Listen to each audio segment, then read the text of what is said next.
Je remercie le Seigneur pour la journée d'aujourd'hui et ce temps que Dieu nous donne pour qu'on puisse partager la parole de Dieu.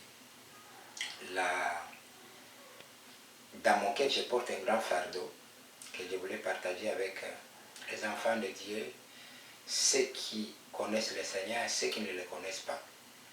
Et nous vivons des moments particuliers, des moments difficiles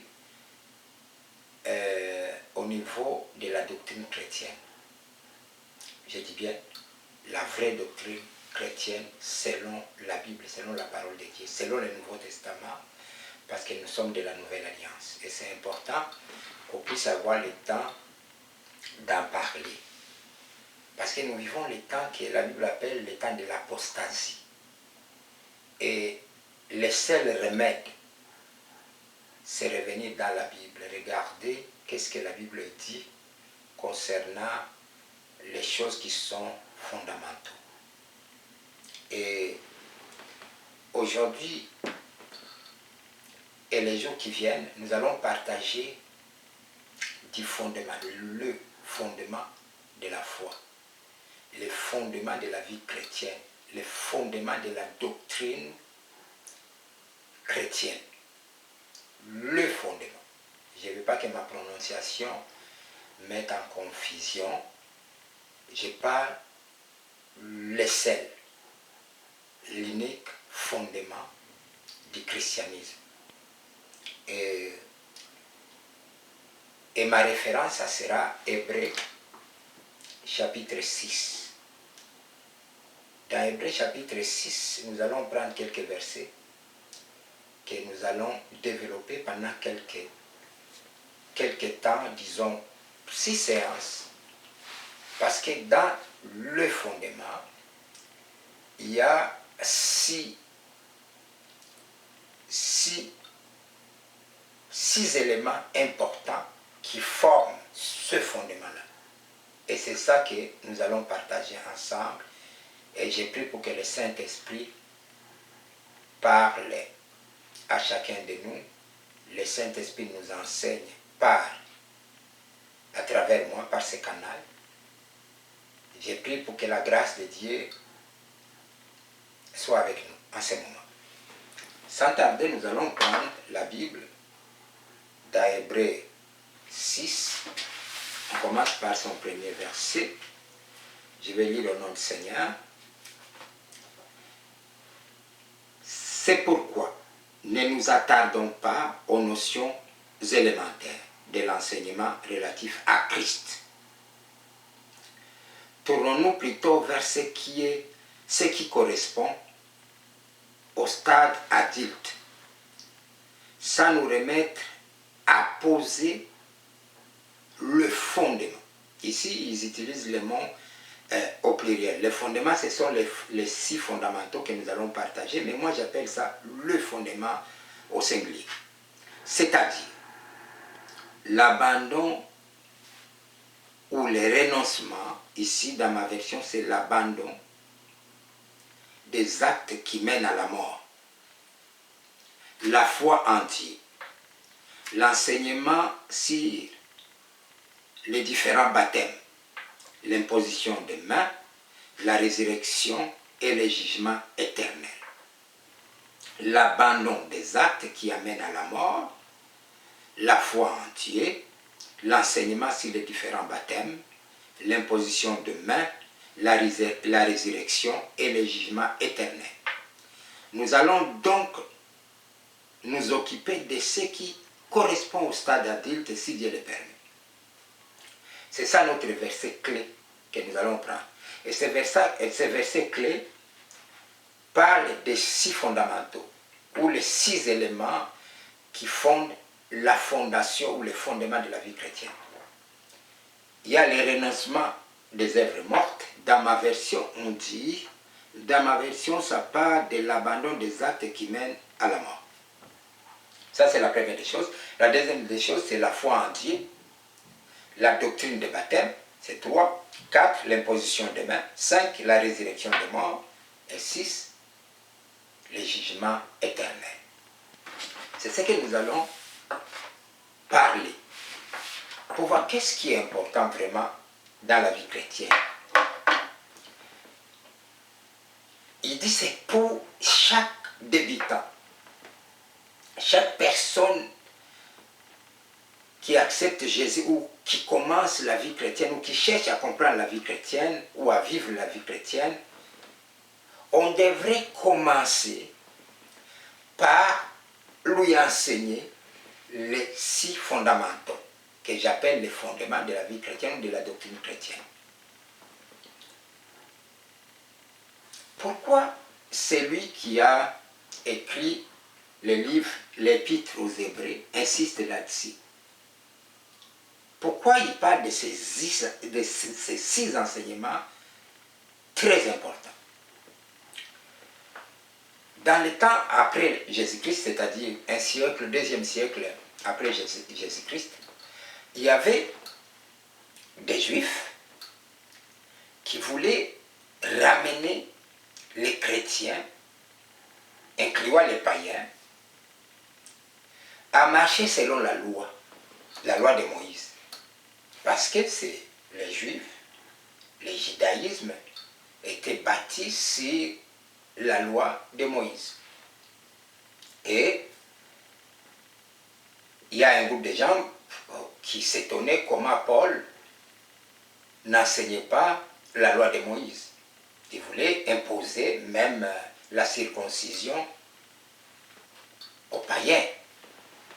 Et l'apôtre Paul, qui connaissait la loi et son imperfection, ne comprenait pas cette pensée-là. Il comprenait qu'ils sont dans l'erreur profonde de parler de la loi, parce que la loi ne pouvait pas sauver l'être humain. Pourquoi la loi? Est-ce que j'ai dit, je suis en train de dire que la loi de Moïse est mauvaise? Ce n'est pas ce que j'ai dit, et ce n'est pas même ma pensée, ça ne passe pas dans ma pensée. Mais c'était une étape, c'était un pédagogue. La Bible dit que l'Ancien Testament était un pédagogue pour nous. On y tire beaucoup des enseignements, certainement. Mais ici, il y a Jean qui dit quelque chose d'extraordinaire. Jean, dans le chapitre 1er de Jean, je parle de l'évangile de Jean, il y a quelque chose d'extraordinaire que Jean va nous révéler et qui peut nous être très utile aujourd'hui. Et vous allez voir la différence entre la loi et la loi de Moïse et ce que Jésus a amené comme dans le Nouveau Testament. Et c'est important de comprendre aussi la différence, parce qu'il y a beaucoup de gens qui ne comprennent pas la différence entre l'Ancien Testament et le Nouveau Testament. Ils pensent que c'est la même chose, mais il y a quelque chose de très important qui s'est fait et que nous devons comprendre. Et dans son chapitre 1er,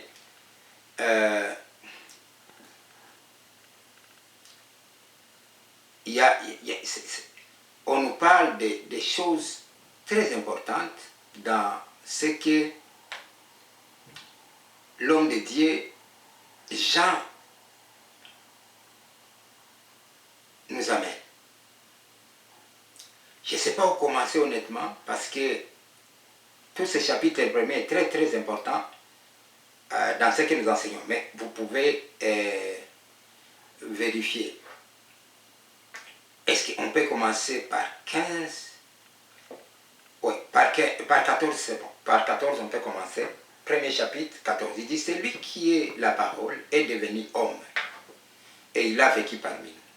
Nous avons contemplé sa gloire, la gloire du Fils unique envoyé par son Père, plénitude de grâce et de vérité.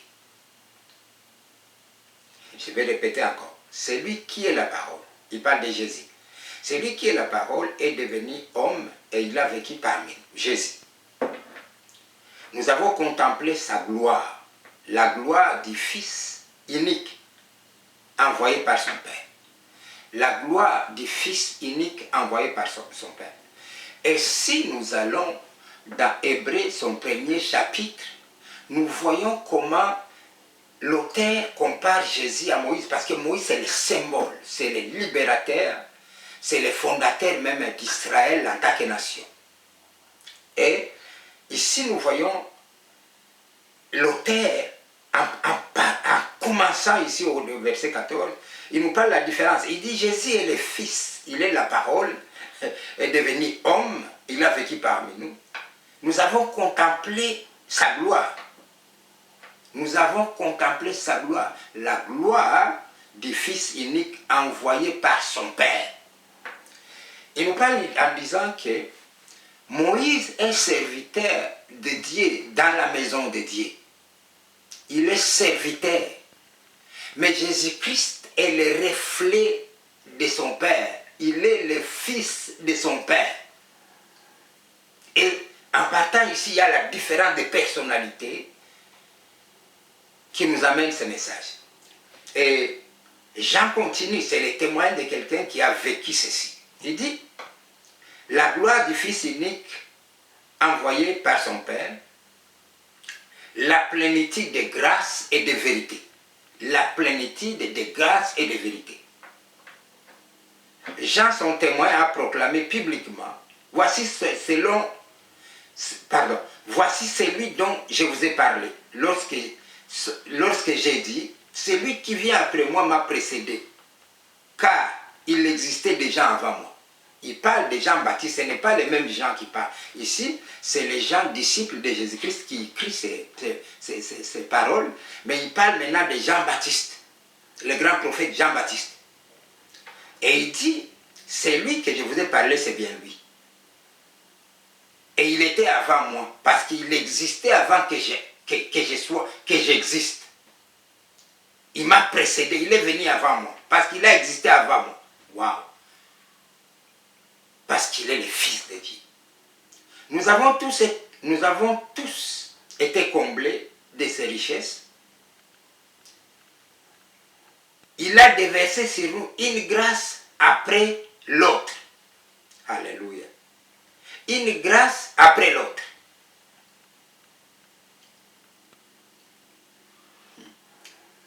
En effet, si la loi nous a été donnée par Moïse, en effet,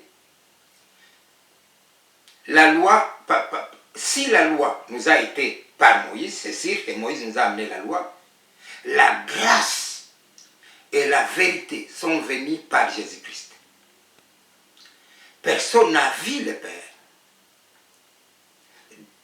Dieu, le Fils unique, qui vit dans l'intimité du Père, nous l'a révélé. Il nous a révélé le Père. Et maintenant, Jésus amène cette grâce et la vérité. Moïse, lui, c'était la loi. Les gens, dans cette époque-là, où les gens commencent à se convertir au christianisme, ils veulent nous ramener dans la loi. Or, la loi, en elle-même, ne pouvait pas sauver l'homme. La loi, dans son essence même, il faut la perfection de la loi. Or, ici, il y a la loi qui représente exactement ce que Dieu, le Saint Dieu, qui est le Saint, veut. Et il y a la nature humaine aussi qui est là pour accomplir cette loi, les 10 commandements et toute autre chose qui suit la loi. La réalité est qu'il n'y a personne qui y arrive. Personne. Il n'y a personne qui peut s'approcher de Dieu par la loi. Même les grands sacrificateurs, ils ne sont pas à mesure parce qu'eux-mêmes, ils sont pécheurs. Par naissance, parce que c'est notre nature qui est pécheresse. Et à ce moment-là, la loi, dans son principe, il faut accomplir toute la loi pour être correct avec Dieu. Or, il n'y a personne. Dans la loi, il n'y a pas 90%, 95%, même 99%, ça n'existe pas. Il faut tout accomplir, la loi. Il faut être parfait avec toute la loi. Tu ne mentiras pas, tu ne voleras pas, tu ne rendras pas de faux témoignages, tu ne prendras pas la femme d'autrui, tu adoreras le seul vrai Dieu. Toute la loi est là et personne n'est à mesure d'accomplir la loi. Personne. Personne. Oui, c'est vrai, Dieu va mettre des animaux pour des sacrifices. Des animaux pour des sacrifices, pour quand même que les sacrifices des animaux substituent nos péchés ou plaident, le sang plaide pour notre péché. Tout ça, c'était les pédagogues, c'était l'ombre des choses à venir. Ce n'était pas exactement ça que Dieu a prévu. Mais Dieu voulait nous montrer la voie que par nous-mêmes, nous ne pouvons pas y arriver. Et maintenant, à ce moment-là, quand les gens ils veulent ramener dans le temps, l'apôtre Paul et les compagnons de l'apôtre Paul, Pierre et tout le monde, ils disent non, non. Christ est mort pour nous enlever dans cette malédiction de la loi. En voulant nous amener dans la loi, vous rendez nul le service, le travail, l'œuvre de la croix. Parce que Jésus à la croix, il est devenu un substitut éternel pour nous. L'apôtre Pierre dit ceci, lui le juste, il est mort pour nous amener à Dieu. Il n'y a pas d'autre chose, il n'y a pas d'autre cérémonie, il n'y a pas une autre façon qui peut nous amener à Dieu si ce n'est que le sang, la mort, par la croix de Jésus-Christ. Pourquoi? Parce que tous sont péchés. C'est par nature que nous sommes des pécheurs. On n'est pas pécheur seulement par acte de péché. L'acte, c'est une sorte de conséquence de péché. Mais on est pécheur par nature. Or, le salaire du péché, c'est quoi? C'est la mort. La mort, c'est la séparation totale entre l'homme et Dieu. Et Jésus s'est donné un sacrifice à la croix. Maintenant, qu'est-ce qui arrive? Il y a des gens qui veulent nous amener. Et aujourd'hui, je vois des pasteurs, des prophètes qui veulent nous amener exactement à ça. À ça, les enseignements qui sont biaisés, qui sont mensongers, qui sont dans l'erreur totale. Est-ce que c'est exprès? Parfois oui. Est-ce que c'est l'ignorance? Peut-être oui aussi. C'est un mélange de tout. C'est un mélange de tout. C'est ce que nous vivons aujourd'hui. Il y a quelqu'un qui a dit à une personne, il s'est dit, prophète, il a dit que la personne devait donner l'argent comme sacrifice pour que Dieu puisse exaucer sa prière. Et c'est un principe, hein, c'est un principe, ne pensez pas que c'est une révélation d'une seule journée, non pas du tout. C'est un principe qu'ils ont établi, au fait, pour voler, escroquer les gens. Et les gens, dans leur ignorance, ils croient qu'ils peuvent donner un sacrifice, comme dans les temps anciens, pour être accepté et être exaucé par Dieu. C'est dit n'importe quoi, ce n'est pas vrai. Ce n'est pas la parole de Dieu. Ce n'est pas la parole de Dieu. Aujourd'hui, beaucoup d'hommes de Dieu se mettent dans une position où ils sont exactement les médiateurs entre les hommes et Dieu. C'est faux. On a un seul médiateur. C'est Jésus-Christ lui-même. C'est Jésus-Christ lui-même. On peut soutenir des frères et des sœurs dans la prière. On peut prier ensemble. On peut avoir une certaine maturité spirituelle et une certaine compréhension et aider les gens et les soutenir pour arriver à trouver leur miracle ou bien marcher avec Dieu. Mais nous ne sommes pas des intermédiaires entre Dieu et les hommes. Pas du tout. Il n'y a aucun serviteur de Dieu. Il n'y a aucun être humain qui est intermédiaire entre Dieu et les hommes. Pas du tout, ce sont des mensonges. Nous vivons dans des mensonges. Les gens aujourd'hui se comportent comme des sacrificateurs de l'Ancien Testament. Non, on est des frères que Dieu a fait grâce d'avoir le ministère pour servir le corps de Christ. On n'est pas des sacrificateurs, on a un seul grand sacrificateur qui a traversé les cieux. Il s'appelle Jésus. Et il a traversé les cieux avec son sang, son sacrifice, qui nous fait accepter par Dieu. Et vite là, on va voir, renoncer aux œuvres mortes, ou abandonner les œuvres mortes. J'utilise le mot renoncer pour bien comprendre. C'est Louis II, malgré que ma version n'est pas la même, Louis II nous parle de renoncer les œuvres mortes. Renoncer, c'est quoi? Renoncer, c'est abdiquer. Renoncer veut dire se dépouiller. Renoncer veut dire quitter. Je vais me tenir sur le mot quitter d'abord. Quitter. Quitter, le mot ecclésia, c'est un mot grec. Église, ecclésia. Le mot église vient du mot ecclésia grec. C'est un mot que Jésus a utilisé pour parler de son église quand il dit « Je bâtirai mon église sur le rocher et les séjours des monts ne prévaudront point contre elle » quand il parle de la révélation que Pierre a eue en disant « Tu es le Fils de Dieu ». Maintenant, ecclésia veut dire quoi en réalité? Qu'est-ce que Jésus parle de son église? Ecclésia, c'était une assemblée dans une municipalité, dans une cité, qui était composée de conseillers de la cité, qui quittaient la ville pour aller traiter en dehors de la ville les affaires de la ville. Je vais me répéter. Ecclésia, ou le mot qui a été prêté pour parler de l'église, c'était un conseil des anciens ou des conseillers municipaux aujourd'hui, ou les maires de la ville avec son conseil, qui vivaient dans une ville, qui dirigeaient une ville, et ils allaient en dehors de la ville pour faire des réunions pour les choses concernant la ville. Ce sont des gens qui quittaient. Le fait de quitter et d'aller faire les réunions concernant les choses de la ville, on appelait ça ecclésia, exactement église. Et nous sommes l'église de Christ. Nous sommes le temple de Dieu. Si nous avons accepté Jésus comme Seigneur et Sauveur. Si nous avons renoncé, parce que être chrétien n'est pas seulement croire ou confesser ou dire que je suis chrétien ou aller à l'église. Il faut quitter. Il faut quitter l'ancienne ville. Il faut quitter la ville où nous vivons pour aller en dehors de la ville. Il faut quitter. Il faut quitter une ancienne vie pour embrasser une nouvelle vie.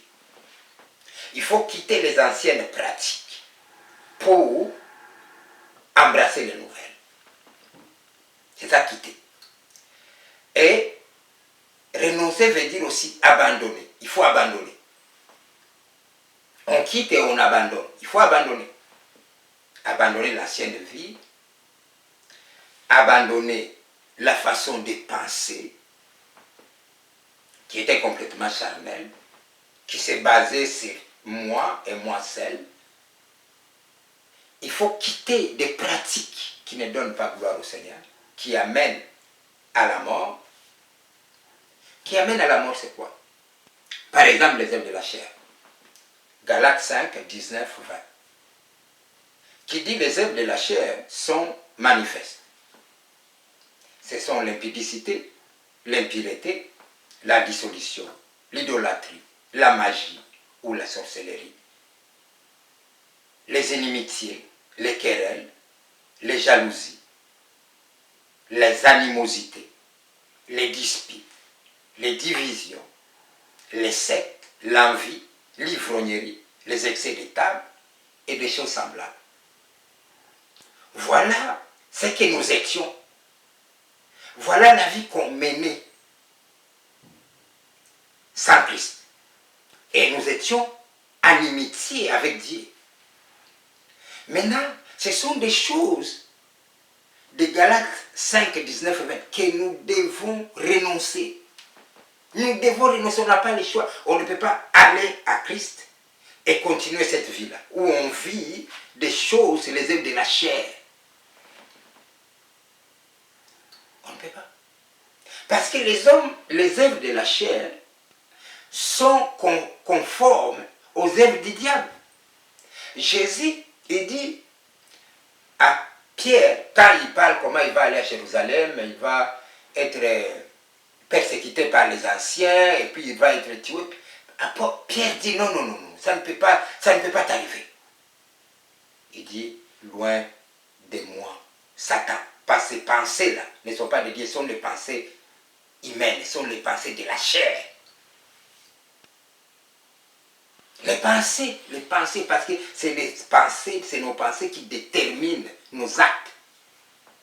Avant de poser un acte, on les conçoit dans notre esprit, dans nos pensées. Et nous devons renoncer. Il n'y a pas une vie chrétienne sans renoncer. Renoncer, ça veut dire aussi c'est privé. Ça veut dire c'est privé. Ça, ce sont les définitions que j'ai prises du français courant.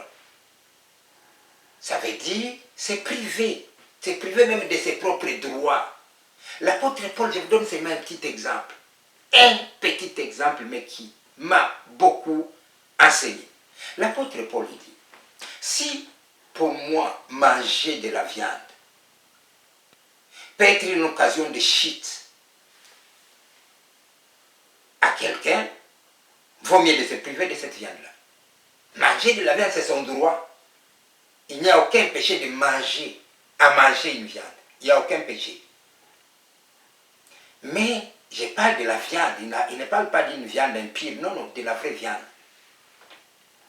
Mais il dit, je vais me le priver si ça peut occasionner une occasion de chute à quelqu'un. On peut se priver de ses droits pour la gloire de Dieu. C'est ça aussi renoncer. C'est ça aussi renoncer. Il n'y a pas une vie chrétienne sans les renoncements. Il n'y en a pas. Il n'y en a pas. Et Dieu veut qu'on puisse renoncer. Je vous donne les Zachée. Vous connaissez l'exemple des Zachée. Zachée, c'était un collecteur d'impôts. Et dans son travail, il faisait quelque chose qui ne donnait pas gloire au Seigneur. Quand il a rencontré le Seigneur, il a dit non, non, moi, les gens à qui j'ai pris leurs biens injustement, je vais les remettre 4 fois. Je vais les remettre. C'est ça renoncer. C'est ça la conversion, c'est ça la repentance. Aujourd'hui, nous prêchons beaucoup de choses, mais on ne prêche pas ça. On ne parle pas de ça. C'est les fondamentaux de la vie chrétienne, des enseignements de Christ. C'est les fondements. C'est ça le fondement qui est fondé sur les apôtres et les prophètes et Jésus-Christ lui-même étant la pierre angulaire. C'est ça. Nous devons avoir un passé et un présent. C'est ça qu'on appelle un témoignage. Qui j'étais avant? Qu'est-ce que j'ai renoncé? Et c'est là où se trouve notre victoire spirituelle. On l'a vaincu à cause de notre témoignage, à cause du sang de Jésus, à cause du sang de l'agneau, et à cause de notre témoignage, parce qu'on n'a pas aimé la vie jusqu'à craindre la mort. Craindre la mort. Aimer la vie. C'est ça qui nous amène dans les œuvres de la chair. Que Dieu nous fasse grâce. Mais comment? On va aller vite. Comment maintenant renoncer? Renoncer, c'est un choix. Renoncer, c'est la volonté. Il faut comprendre quelque chose. Dieu nous a créés libres. Nous a créés libres et nous sommes libres de choisir ce que nous voulons. Même nous sommes libres de ne pas croire en Dieu, de ne pas le suivre. C'est notre liberté. Mais il y a des conséquences pour chaque acte de liberté. Il y a des conséquences.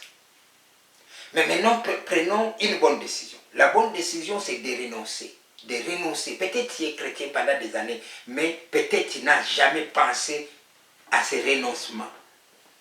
Renoncement de soi. Renoncement de ses droits. Renoncement de la vie passée. C'est dépouiller du passé. C'est dépouiller de l'homme ancien. C'est dépouiller. C'est ce que le Seigneur nous demande. Maintenant, comment on va y arriver? Et c'est là où la grâce de Dieu intervient. On va y arriver par notre volonté. Dieu regarde le cœur, les profondeurs du cœur, les motivations profondes, il regarde. Si on est sincère et vrai, Et nous décidons de renoncer, c'est-à-dire abdiquer, se dépouiller, quitter, abandonner, se priver. On le décide du fond de nous. Dieu va nous venir en aide. Il va nous aider par sa puissance à y arriver. Et ça, c'est ce qui est extraordinaire avec la vie chrétienne. Parce que c'est Dieu qui a compris tout à nous. Oh, alléluia. C'est lui qui nous aide à vaincre. Et là, quand on décide, le changement s'opère. Vous allez voir qu'à un moment donné, vous étiez impudique, mais c'est parti. Vous n'y pensez plus. Vous étiez à l'imitié, mais vous commencez à aimer. Vous gardez les rancœurs contre les gens, mais vous commencez à pardonner. C'est la grâce de Dieu, parce que vous avez décidé de marcher avec lui. Votre part, c'est de poser ces pas-là, de renoncement. Et Dieu va nous venir en aide. Il nous vient toujours en aide. Renoncer. Renoncer et repentir, et se repentir, c'est la même chose. Prendre une autre direction. Quitter une place pour une autre place meilleure. Alléluia. Décider de marcher avec Dieu. Décider de s'attacher avec ceux qui croient. Décider d'avoir une vie de prière. Décider de marcher dans une vie de sainteté. C'est une décision que nous devons prendre. Décider de ne plus toucher tout ce qui est impie. Ça, c'est une décision à prendre. Et Dieu nous vient en aide. Dieu nous fait grâce. Dieu est capable de le faire. Renoncer. Je parle à tous les chrétiens et je parle même à ceux qui ne croient pas encore. Jésus est là. Suis-moi un peu dans cette prière si vous voulez donner votre vie à Jésus-Christ aujourd'hui. Les jours du salut, c'est aujourd'hui. Oui, j'aime ce verset-là. Jean 3, 16 et 17, qui dit ceci. Comme Dieu a tant aimé le monde, il a donné son Fils unique. En fait, quiconque croit en lui ne périsse point, mais qu'il ait la vie éternelle. Dieu n'a pas envoyé son Fils pour juger le monde ou condamner le monde, mais pour que le monde soit sauvé par lui. Tu peux être sauvé aujourd'hui. Décide seulement. Seigneur Dieu, j'amène toute personne par ton esprit qui veut donner sa vie à Jésus. Fais-lui grâce. Oh oui, répète après moi, Seigneur, je reconnais que je suis pécheur et j'ai besoin de toi. Viens dans ma vie. Transforme ma vie. Viens habiter en moi, Seigneur. Prends la place centrale de ma vie et règne dans ma vie. Aujourd'hui et pour toujours. Au nom de Jésus.